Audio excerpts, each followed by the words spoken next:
Won't you sing with me? I'm in the right place at the right time. I'm just where I'm supposed to be.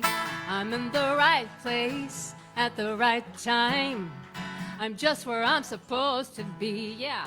I'm in the right place at the right time. I'm just where I'm supposed to be. I'm in the right place at the right time. I'm just where I'm supposed to be. Oh, my soul is listening there. Oh, my soul is welcome here. I am getting the message loud and clear. My soul is welcome here. In the right place at the right time. My soul is welcome here. I'm at the right place at the right time. I'm just where I'm supposed to be. I'm at the right place at the right time. I'm just where I'm supposed to be. I'm in the right place at the right time. I'm just where I'm supposed to be. Oh, my soul is welcome here. Oh, my soul is welcome here. I am getting the message loud and clear. My soul is welcome here. I'm getting the message. I am getting the message loud and clear. My soul is welcome here. My soul is welcome here. One more time with me. My soul is welcome here. Woo-hoo. All right.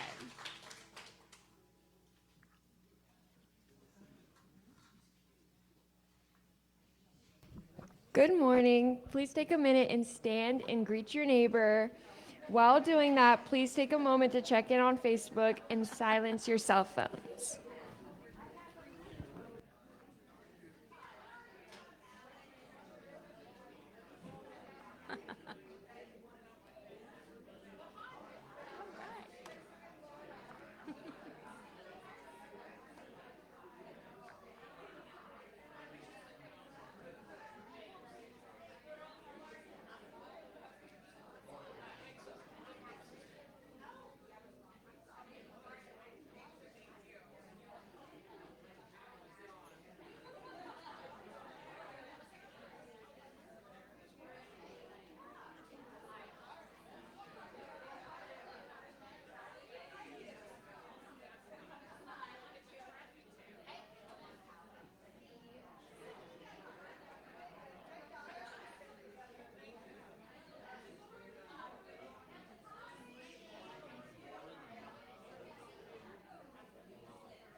Well, as we wrap up,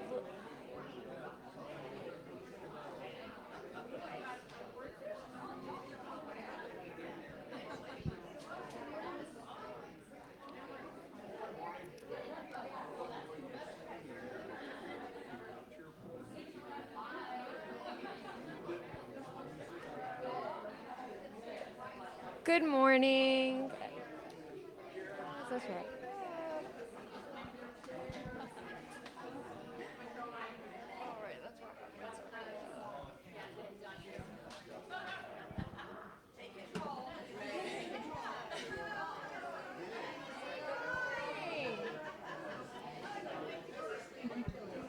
Good morning. I'm Ray Winky, a member of Unity of the Hill Country, where we offer a positive path of spiritual living. We give a warm welcome to this week's musician, Adrian. Adrian Baswell, and our guest speaker, Reverend Karen Tudor.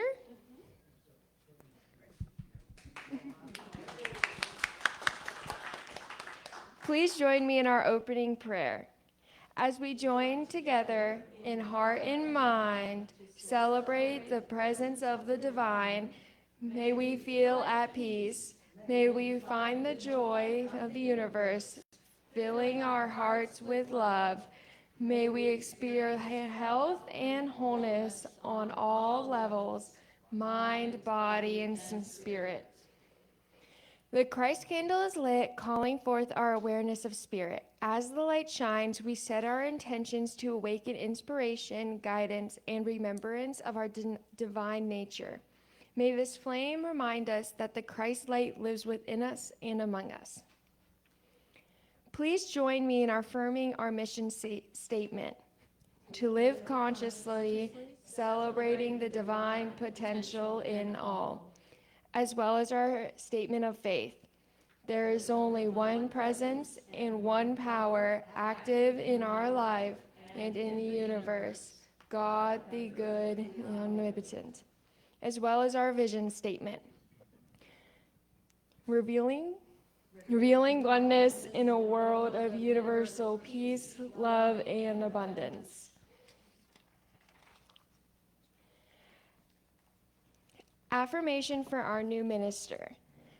It is with thankful hearts that we attract the bright and perfect minister, your Unity of the Hill Country. Welcome to your new home. Affirmative prayer is essential to the Unity movement. We are honored to pray with you. All prayer requests are sent to the 24/7 prayer vigil at Silent Unity. You can also call the number on the screen to have someone pray with you, or submit your prayers online. Now we turn our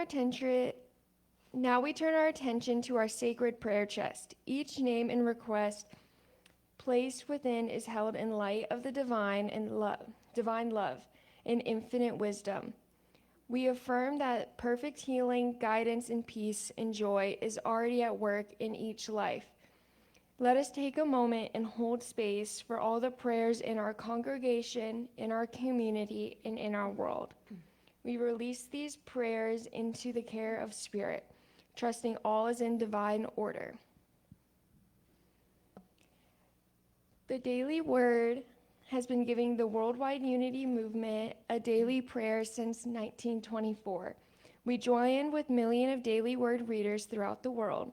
Today's reader is Brad Gilbert.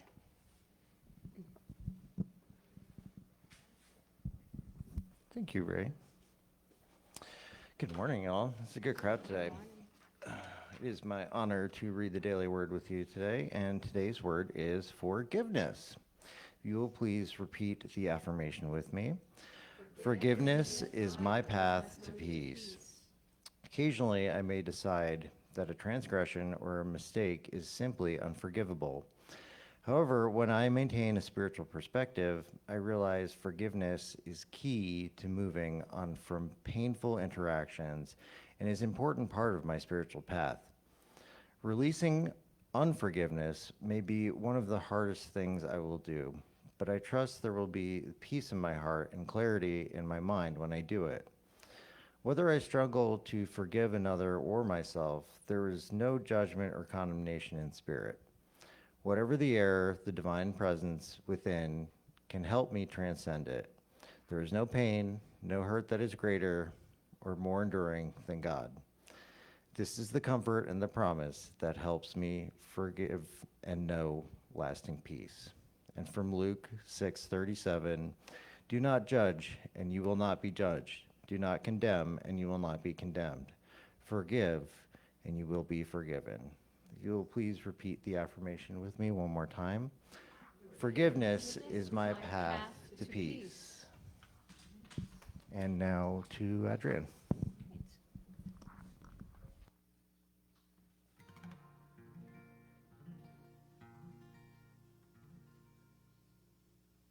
Even if the words aren't up there, you won't need them.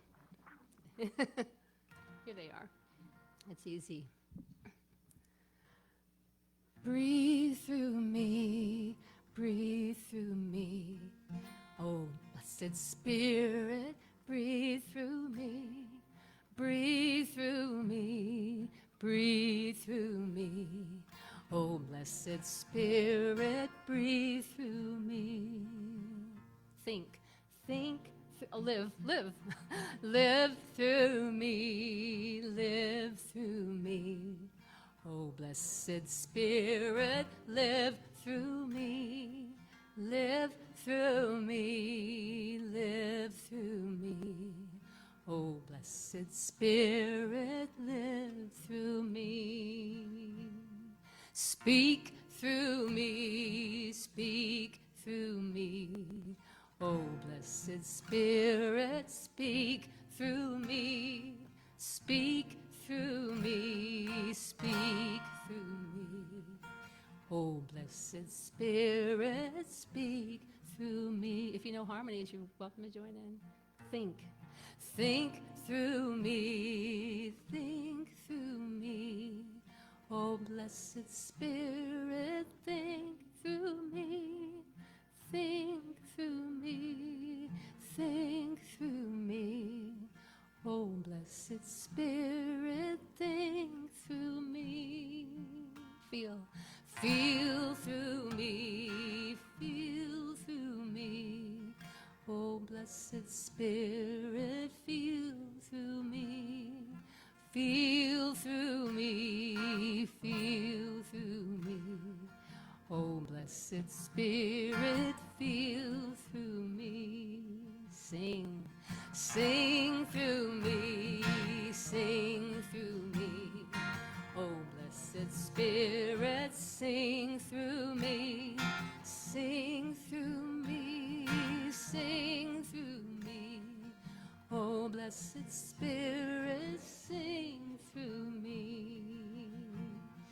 One more time, breathe. Breathe through me, breathe through me. Oh, blessed Spirit, breathe through me. Breathe through me, breathe through me. Oh, blessed Spirit, breathe through me.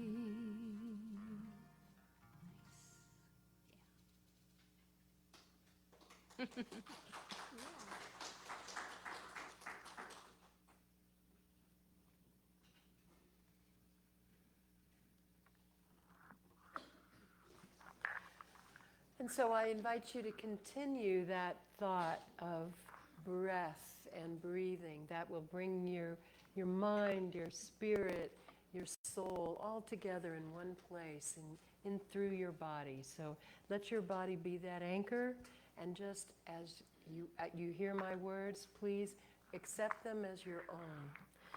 Breathing together, breathing, breathing. Breathing into your body, relaxing and allowing. With your next breath, only breathe in and out.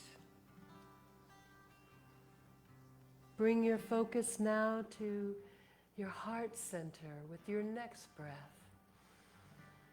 And from the inside, look down into the heart center and allow it to breathe with you, to open, to relax. Breathing in now with the fullness of spirit. Allow spirit to infill and to breathe through your body and out into the world. In and out. Allowing it to fill your heart with light. A warm expansion of light that starts in your center of your being and radiates out with each breath.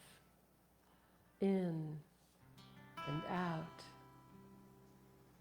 The warmth, the breathing, the light,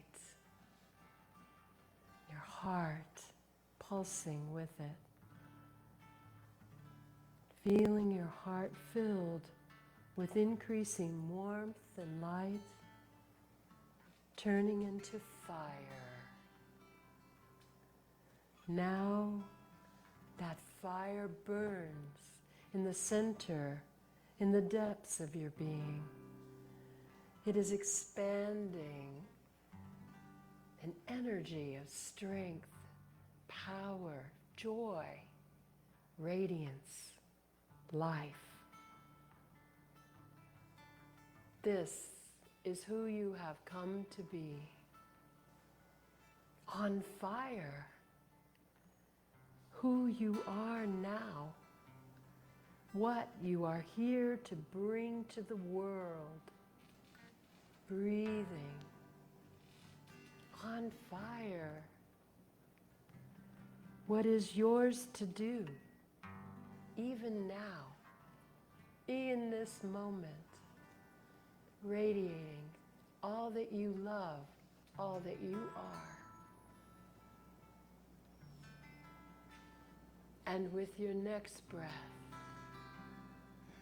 continue to listen deeply, breathing and letting go.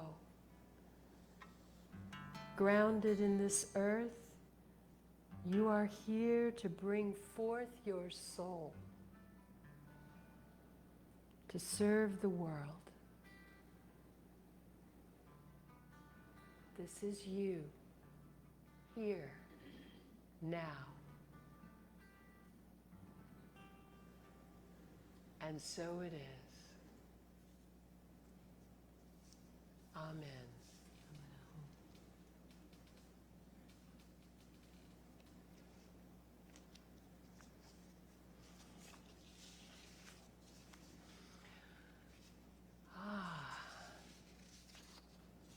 Gently return to this time, to this place.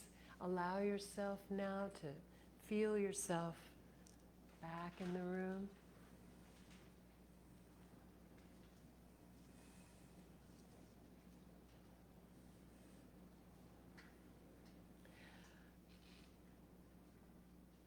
I've titled my talk for today, What the World Needs Now. I've been in the throes of all the changes that we are seeing in our world and in our country and in our lives, the things that are changing and the upheaval and the controversy and the things that are perhaps upsetting us and you know, the things that are happening in recent times, both nationally and worldwide, has fostered greater fear and a sense of need for stronger measures to create greater security for some.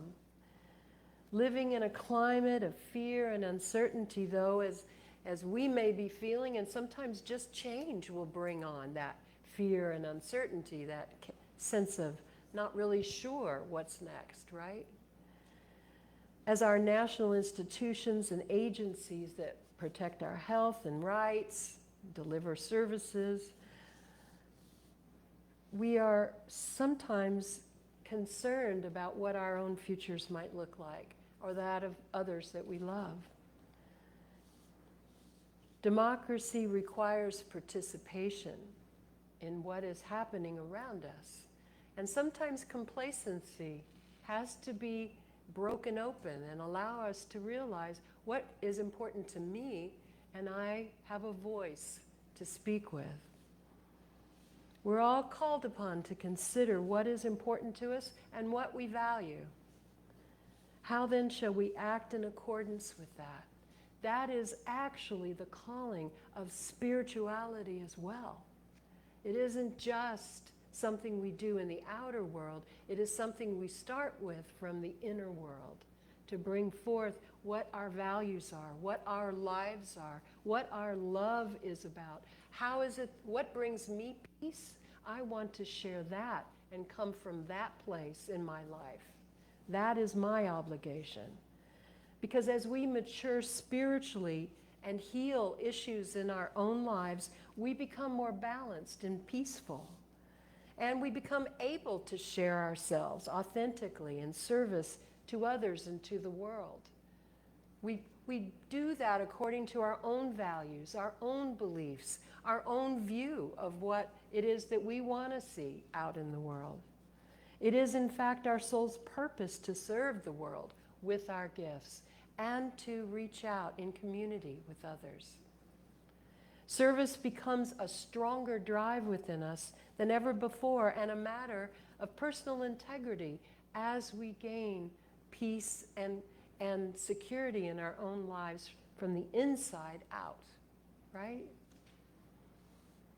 And our world needs spiritually based people turned on to serve, to come from peace, to speak with love, to find ways to communicate, but also to collaborate, ways in which we reach out, people who think differently than us, that we find ways to have neighbors that we can accommodate, and that we are all part of something bigger. It's entrusted to us. This is also what we are here for doing, and the way in which greater peace, life, and love will unfold. Our world needs the true strength and courage of love, understanding, and compassion, empathy, understanding, suffering from our own lives, knowing what it feels like, and understanding, and with compassion, what we see happening in our neighbors. It isn't the brute strength that fear invokes. So our fear is not helpful. Compartmentalized spirituality also hinders us. What do I mean by that? It is reserving the display of our beliefs for certain areas of our lives only. In other words, this is your Sunday, right? So on Sunday, you remember everything, right? And what you didn't remember through the week, it comes back to you, and you reinforce it, and you make another commitment to go back in. Or is that just me? I mean, I don't know. Maybe some of you, right? We compartmentalize our lives. We've got left brain and we've got right brain, and sometimes we have to switch off and on into different places. The same thing, but really, spirituality is our soul. Our soul is always here to express in the world, always. And it is always available, and it is apropos to every situation and condition. Don't think of it as unwelcome in this condition or situation. It is going to be carrying for you your personal expression of the wisdom that you carry and the things that matter to you in only the way you can do it. The world needs that from you. Spectator spirituality has us sitting in the bleachers. It's easy to come out of Sunday morning and all of the community that you share here, and all of the love and the good feelings that you have when you're leaving church, and it feels like a good touchstone again in your life to go out there into the world, but it isn't meant to elevate us above everybody else, looking down on everything else, or even how we were the past week, In other words, like, oh, I shouldn't have done that, I shouldn't have done this, whatever. I mean, it's not meant to separate us. It is meant instead for us to be able to bring greater light into the world in everything. Always step out with the idea that you're holding a lantern, and that lantern is not in your hand but in your heart. You are walking a lantern of light, of love, the capacity for that. You may not always deliver, you may not always remember to express, but you are carrying it. You are a bearer of love and goodness. And it isn't just because you're unity, it is because you are human. And it is because unity has helped you to uncover and to recover that in your life from the deepest place inside of you out into the world. And yes, there are people who may not want to hear your words or be in your presence when you have whatever it is that you need to say. But that doesn't mean that it isn't necessary for you to experience that and to also find a way to communicate what you feel is really important. We all have voice, and we must have that opportunity to express. And the deal is here that is also we have ears. And so listening to others emphasizes and exercises our compassion and our understanding. That even if we may not share that view or that experience, we know what it feels like to have some of the pain from which that might be coming to us, or that way in which it's being expressed, or that concern that I have my own concerns.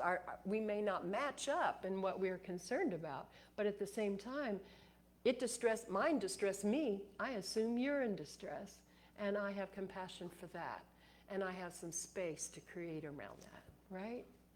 That's what our spiritual life will teach us. It isn't to convince anybody. It isn't to choose sides and try to get more people more on your team. The idea instead is to have more and more compassion, more and more hand-holding, more and more love, more and more friends, more and more real friends. Beliefs like there's only one power for good, evil has no power in our lives, love is the most powerful state for good, which it is. Our focus needs to be on how can my thoughts, my words, actions align with the power of love. Not la-la love, not I love you, you love me, we're just going to dance in the street. It's going to be so fun. That's nice, but that's not the only way love can show up. Love can be in difficult times. In fact, it's most needed when it's challenging, when it isn't easy, when we don't agree, when I can't be heard, or I feel I can't be heard, when the little child inside of me wants to yell or scream or, stomp my feet. Instead, I let the adult, most of the time, stand and understand that this is the time for me to hear something and to find the place in my heart that I can agree, I can be part of, I can support, and if nothing else, to find a loving way to support a difference of opinion that I will trust will enable the other person to find something in themselves to recognize even in me. Not to convince anybody of anything, but instead to remain friends, to be able to have further conversation. Friends in the world is really what the world needs now. The Talmud, which is the compilation of Jewish mysticism and Jewish wisdom, says, "Do not be daunted by the enormity of the world's grief. Do justly now. Love mercy now. Walk humbly now. You are not obligated to complete the work, but neither are you free to abandon it." This is the truth. This is why our souls were planted in this expression, in that expression, in that expression. As human beings, there is nothing wasted. The universe wastes nothing. It's very efficient. If we're still breathing air, we still have something left to say with that air. We still have something left to be and to do and to bring. Clarissa Pinkola Estes says, "Ours is not the task of fixing the entire world at once, but of stretching out to mend the part of the world that is within our reach."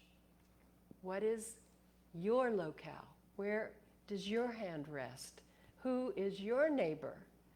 What is it that you could bring in this moment? And what is it you might need from someone who can unite with you, calling on a friend? It is equal opportunity to serve. When we give others permission to help us by asking, we are showing trust and confidence that they have something that will help us. And that might be a gift they have forgotten they have. And it's an opportunity for them to share from that place. So think of requests for help and the ones that you extend and the ones that you hear in a different way, and recognize that there may be something in you you don't see that you could offer. And it will bless both. You know that. As soon as you walk away from that encounter, you feel differently. You feel better. Yourself, no matter which end you were on the receiving, it's hard to separate now, knowing who benefited more, right? Sometimes. Who or what is in your area of influence? What can you say or do in your neighborhood, in your community? Who can you listen to with more love? I have a long story to tell you. It will not hurt my feelings if you have to get up and go to the bathroom, or if you have to stand for a moment. I am not trying to scare you into thinking I'm never going to stop talking, but this is such a good story. I just wanted to let you know this isn't what I usually do, but it is worth it. So please be with me in it. It's called Guests in the Night. Robert Goss is a musician. He was a spiritual teacher. I think he's retired now. And he wrote a lot of chants and that kind of thing in the 70s, I think. And so in New Age circles, he's well known too. In unity circles too. And there were churches that used some of his music as well. And so he tells the story that happened to him. He says it was a family adventure trip. My wife, Judith, our 2-year-old daughter, Layla, and I had rented a small camper and were traveling through Baja California. The day before our return to San Diego, we parked the camper near a beach for one last night in nature. In the middle of the night, I was awakened by Judith poking me with her elbow and yelling at me to get up. My first impressions were of noise and banging. Fairly disoriented, I jumped down out of our little loft bed and, standing stark naked, faced the windshield. What I saw woke me quickly out of my half-dazed state. The van was surrounded by masked men banging on the windows. Having watched a lot of adventure movies, I always wondered what I would feel and do when confronted with danger. Well, I leapt right into the hero's role. I felt no fear. Time to save the family came into my head. I dove for the driver's seat and turned the ignition on. The camper had started perfectly at least 50 times that trip. Yeah. Now it tried to turn over, sputtered a few times, and died. There was the sound of breaking glass, and a hand reached in through the driver's side window. I smashed the hand. My hand was bleeding from the broken glass. I turned the key again. The engine sputtered to life and died. Then someone jammed a rifle into my throat. I remember this thought. You mean I don't save the family? I was really quite surprised by that. One of the bandits, who spoke a little English, was yelling, "Money, money." The rifle still at my throat. I reached under the driver's seat and handed one of them my wallet through the broken window. I was hoping this would be the end of it. It wasn't. Releasing the latch through the broken window, they opened the door. The man with the rifle pushed me hard and sent me sprawling onto the floor. They entered the camper. They had bandanas over their faces. There were 4. The one with the rifle, the one with a rusty carving knife, one with a huge machete, and one unarmed. While one man held me to the floor with the rifle against my neck, the bandits started tearing the camper apart, yelling in Spanish. It's interesting, though. While I could do something, or at least had the illusion of being able to do something, like start the car or save the family, I felt no fear. But as I lay naked on the floor, cold steel against my neck, I started feeling quite helpless. And then I felt afraid. I began to shake. Now something happened I didn't expect. I was only a minute or two from losing it completely.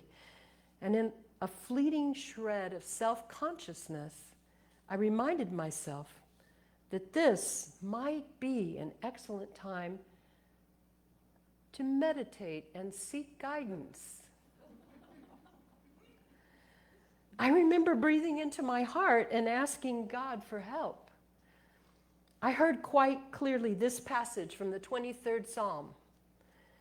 Thou shalt preparest a table before me in the presence of mine enemies. These words were met inside my head with, huh? I don't get it. Then I saw an image of myself serving the bandits a feast. I thought to myself, I'm living in a reality where bandits have attacked me. I'm resisting, and this is serious. And then the voice said, well, what if this wasn't so? What if they weren't bandits? What if they were old friends of ours, come to visit us out of the cold desert night? What if I were glad to see them and welcome them as I would honored guests? What if I prepared a table for them? While one aspect of me was busy fantasizing horrendous things that could happen next, a clear, quiet space opened inside that was intrigued by this new possibility. These two are children of God. How many times have I declared that my purpose is to serve others? Well, here they are. I looked at the bandits from this more heartfelt awareness. Wait a minute. These aren't bandits. They're kids. It was suddenly apparent that these bandits were quite young, obviously inexperienced, and really rather inept. They also seemed nervous. Their violence and yelling seemed more a product of their fear than it was of their power. Also, in their thrashing about, they were making a terrific mess of things and, quite frankly, losing a lot of the good loot. So in a rather bizarre flash of insight, don't leave, I want you to hear this, I saw that serving a table in this moment meant to help them do a better job of robbing us. I turned to the young man who spoke English and said, hey, you're missing some of the best stuff. Under that pile over there is a very nice camera. He gave me a very peculiar look. He yelled something in Spanish to one of the other young men who found the camera buried where I had pointed. 35 millimeter, takes great pictures, I offered helpfully. Oh, I forgot to say, this was probably in the 1980s, 1990s, so some of the really cool stuff he thinks we wouldn't find, on a resale shop anyplace. So anyway, just keep that in mind. I spoke to the English-speaking man again. Your friends are making such a mess, you're going to miss things. I'd be happy to show you where all the good stuff is. He looked at me strangely again. My responses were clearly not matching his script for bandits and victims. As I pointed out other items in their hiding places, his suspicion gave way. I offered to get things for him and his friends. The next thing we knew, it was show and tell. Nice guitar, I said. I demonstrated a few chords. Who plays? And I handed it out. Do you want it? Sony Walkman. Remember, I told you. Headsets, batteries, some tapes. Who wants it? I thought about the Native American giveaway. I realized that given our respective access to money, it seemed right somehow that they should receive our goods, a kind of balancing of wealth, if it were. I began to enjoy the feeling of gifting them rather than being robbed by them. I tried to think which of our possessions they would most enjoy. My English-speaking friend increasingly began to play a calming role with the others. Soon, I'd given away everything I could think of. I thought to myself, what's next? And then I found myself spontaneously asking, would you like something to eat? The English-speaking young man translated. 4 pairs of incredulous eyes looked at me as I proceeded to open the refrigerator. Now we had a cultural problem. As I surveyed the shelves of tofu, sprouts, yogurt, and nut butters, I had that sinking feeling like when you're hosting a dinner party and someone shows up on a special diet. It was obvious that we had nothing recognizable as food. And then I saw a nice, red, delicious apple. Okay, that's normal food, I thought. I took out the apple and held it out toward the man with the machete. This felt like an important moment because you see, in most cultures, the sharing of food is a kind of communion, an acknowledgement, a friendship, a declaration of peace. As I continued to hold out the apple toward him, I sensed him struggling for a moment in his own way of letting go of the roles in which we had met. For an instant, he smiled even. And then he took hold of the apple, and our hands met on the apple. I felt a subtle exchange of energy. Well, now we had given presents and shared food. The English-speaking man said, we were going for a ride, and fear came back again. I didn't know where they were taking us. If they were going to kill us, this was as good a place as any. They didn't seem competent enough to pull off a kidnapping and ransom. I suggested that they take the car and leave us here. We were in the middle of nowhere, but anything seemed better than going driving with them. We exchanged views on this several times, and then all of a sudden they were back to threatening me with their weapons. I got it. As soon as I switched back into fear mode, they became bandits again. Okay, let's go, I said. I climbed in the back next to Judith and Layla, and away we went. I had my pants on now, which further improved my state of mind. As we drove, I planned how I might open the door and push Judith and Layla out if we slowed down near people. And then I asked myself, what would I do if I were driving along with my honored guests? Why, sing, of course. Judith, Layla, and I started singing. Listen, listen, listen to my heart's song. Listen, listen, listen to my heart's song. I will never forget you. I will never forsake you. I will never forget you. I will never forsake you. They seemed to like the singing. We did too. And then I realized I was failing to be a good host. They didn't know any of the songs we were singing in English. So I thought for a moment. Guantanamera, Wahida Guantanamera, Guantanamera. That did it. They began singing along. The energy came together, no more bandits and victims. Feet were tapping, spirits lifted as we sailed through the desert night. We passed through a village without a chance for my great rescue attempt I hoped for. And then the lights faded away as we entered some remote hilly country. We pulled down a dark dirt road and the RV came to a halt. Judith and I looked at each other as we both had the same thought. Now they're going to kill us. We rested deeply in each other's eyes.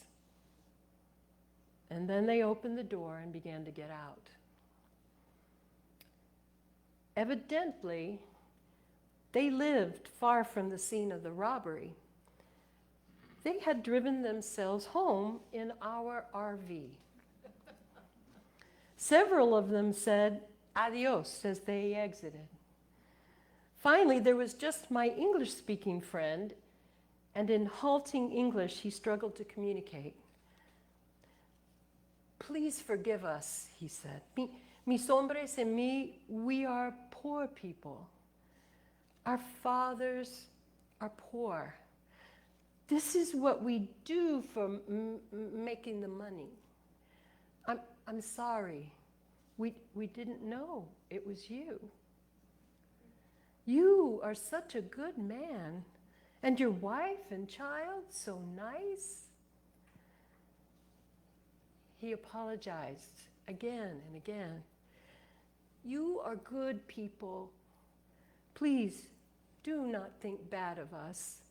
I hope this won't ruin your vacation. Then he reached into his pocket and took out my wallet. Here, he handed me back my MasterCard.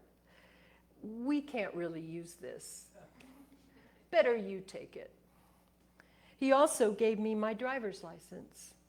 As one of his hombres stared in amazement, he peeled off a few Mexican bills. Here, he said, for the gasoline. I was at least as amazed as his fellow bandits were. He's giving my money back to me. He wants to make things right between us. And then he took my hand and he looked into my eyes. And the walls were gone between us. And just for a moment, we rested in that place. And then he said, adios, which means go with God. Our bandit guests disappeared into the night. And then my family held each other and cried.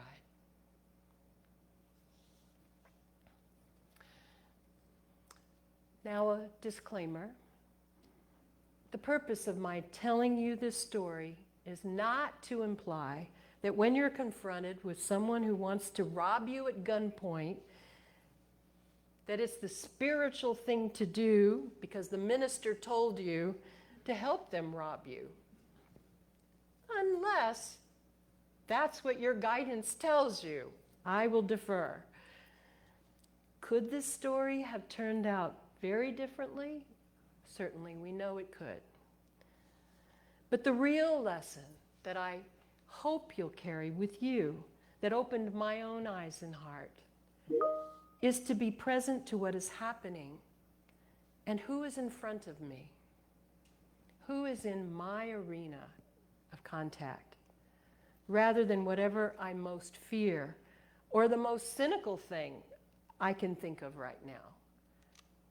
Like they just want something from me, you know? That advice applies to everyday life in the most routine, banal encounters you'll have, like in the grocery store or convenience store. Ask yourself, who is this person in front of me, really? How can I serve them in some meaningful way with respect and consideration in the little time that we will have? A moment is all that thought needs to have. A change of heart, a reawakening, a re-embodiment of being present, and something playful will come up. Tikkun ha'olam is again Jewish mysticism which means repair the world. It is what our souls are here to express. Whatever it is that has been implanted in us is a necessary ingredient that the rest of the world needs to be complete and whole. And by our expression of who we are and what we have brought to the world is necessary in order for the world to become whole. And it is our soul's purpose to do that.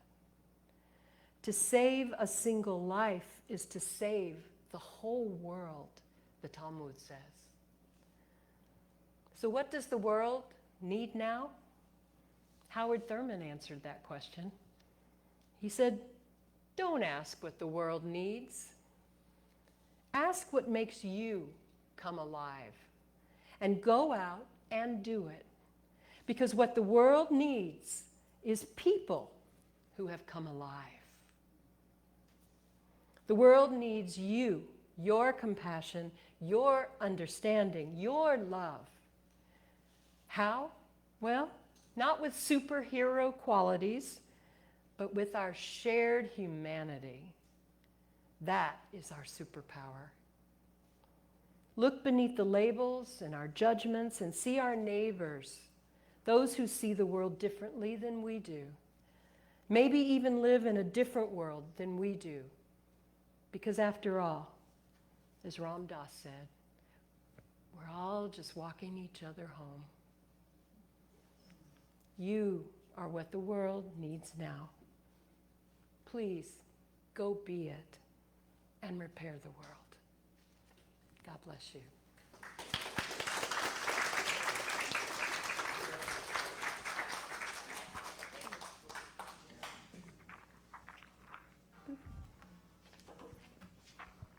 Wow.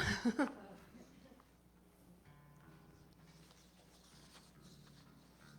was some story.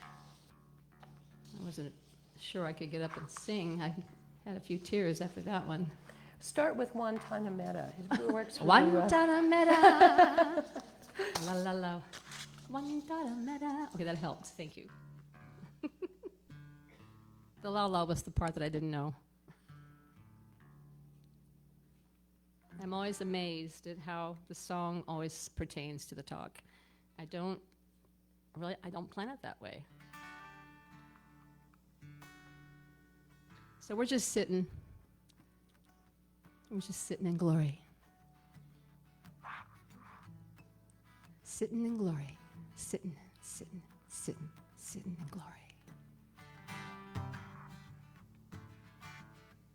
We're just sitting in glory, sitting in glory,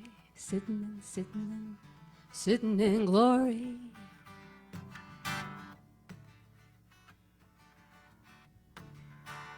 This here train, it ain't bound for nowhere. This here train, it ain't going nowhere at all. I got a ticket right here in my hand. It says, stay right where you are. It seems to say, you're already there. You're already right here, just sitting in glory, sitting in glory, sitting in glory.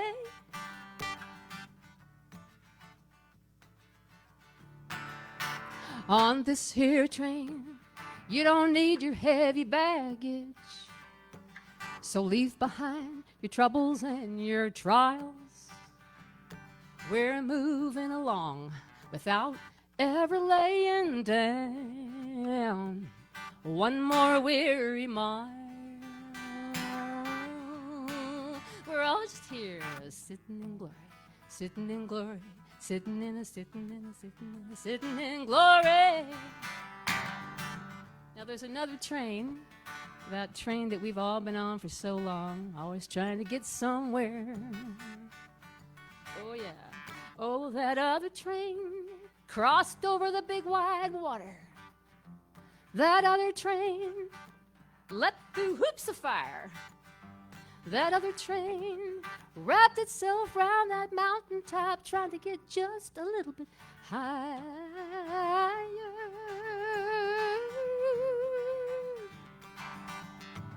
But here on this here train, we're just sitting in glory, sitting in glory, sitting in glory. Woo!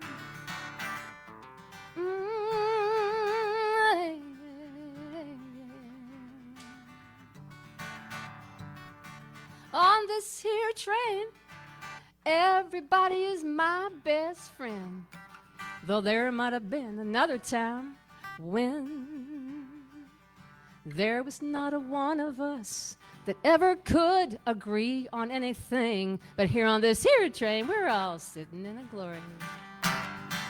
Yeah, we're all here, we're just here, sitting in glory, sitting in glory, sitting in glory, yeah. But on that up train, crossed over the big wide water, that other train rose up through the air. That other train pounded down the cold, hard ground, bound for somewhere. Hey, ooh, yeah. But here on this here train, we're sitting in glory, sitting in glory, sitting in glory, yeah. I got a ticket in my hand, it seems to say, don't you know you're already sitting in glory, sitting in glory, sitting in glory, sitting in glory, sitting in glory, sitting in glory, sitting in glory,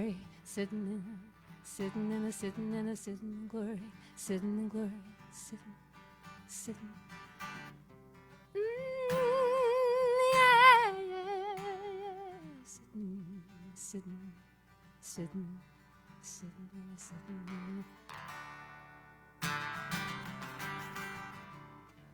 Glory.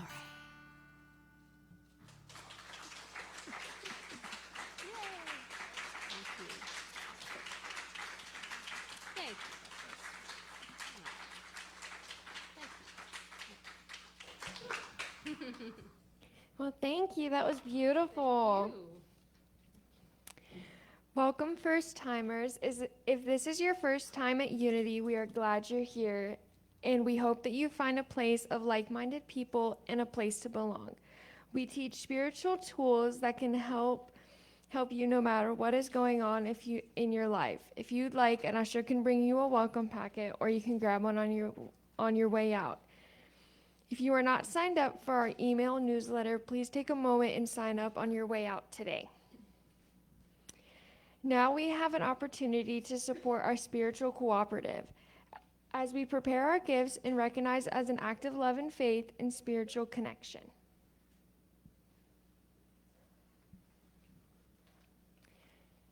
Please bless what you are giving now.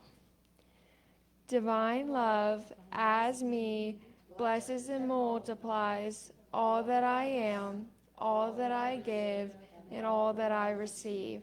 I send it forth with my blessings and my love.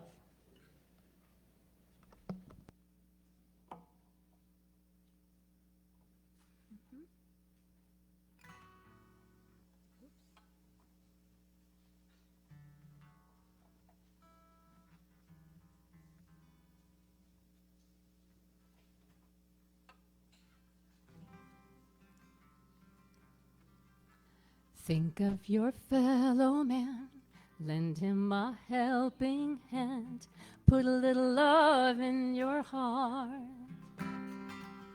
You see it's getting late, oh please don't hesitate, put a little love in your heart.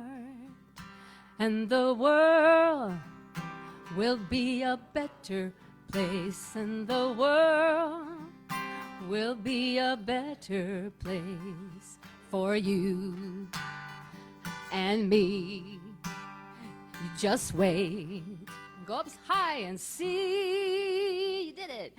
Another day goes by, children they laugh and cry. Put a little love in your heart. Want the world to know we won't let hatred grow. Put a little love in your heart, and the world will be a better place, and the world will be a better place for you and me.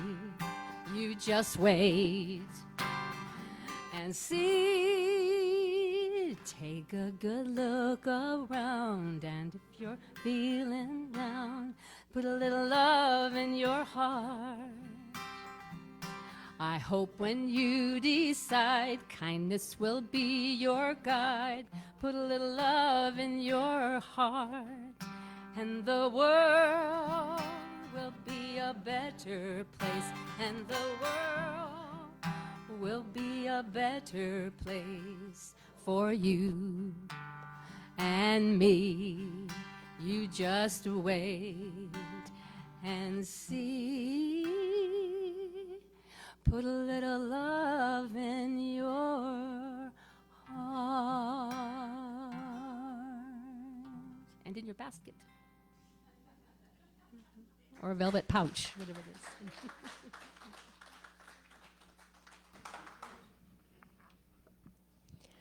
We open our hearts in gratitude as we release these donations and send these gifts forward through our congregation into our world and blessing all that it affects. Now we have a couple of announcements. We are now in the process of opening our Blessing bookstores and boutique. We are currently accepting donation to stock our resale store, and we would love to receive your treasures. Please speak to our staff or board members if you are interested in helping out. Aromatherapy and alchemy workshop is postponed until further notice. We encourage everybody to check out the Water Street Festival happening down the road next Saturday. We will hold the event at a later date. November 1st, which is coming up soon, next couple weeks, is the pet blessing from 10 a.m. to noon. Please make sure to secure your animals appropriately just to make sure everybody's safe. Also on November 1st, the Wolf Message and Screening with the live Q&A with Shannon Giesman from 4 p.m. to 6 p.m. Please see the flyers in the lobby or in your email for more information. Susan Giesman, sorry. And please let us know if you're interested in our upcoming membership classes. We are going to see what time works for everyone interested so we can best accommodate everyone's schedule. Ask any of our welcome team or board members present for more information after service. The Board of Trustees is seeking a volunteer to serve as an alternate trustee. This opportunity will be of sacred service for our ministry, or if you have an idea for new activities, please see Bruce or any of the other board members or Brad in the office. Sorry, there was it said myself on there. And I was like, if you have any ideas or suggestions. And Danny has a quick announcement.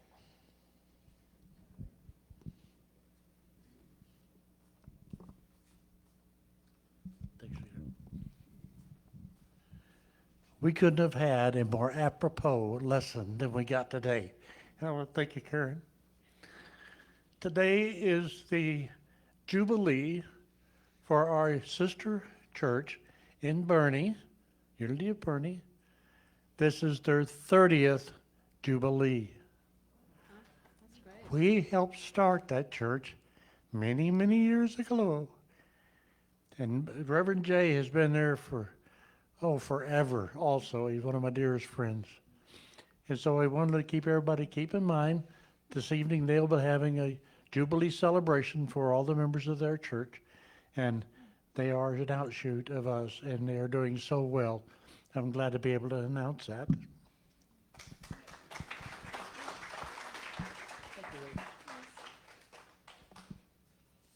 We have reached the end of our gathering.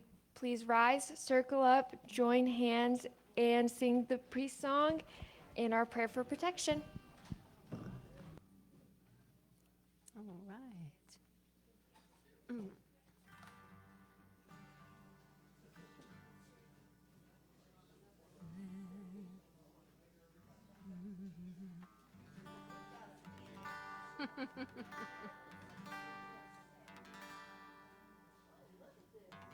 All go. Let there be peace on earth, and let it begin with me. Let there be peace on earth, the peace that was meant to be, with God as creator. Family all are we. Let us walk with each other in perfect harmony. Let peace begin with me. Let this be the moment now. Let every step I take, let this be my joyous vow, to take each moment and live each moment in peace eternally. Let there be peace on earth, and let it begin with me. Light of God surround us. The love of God enfolds us.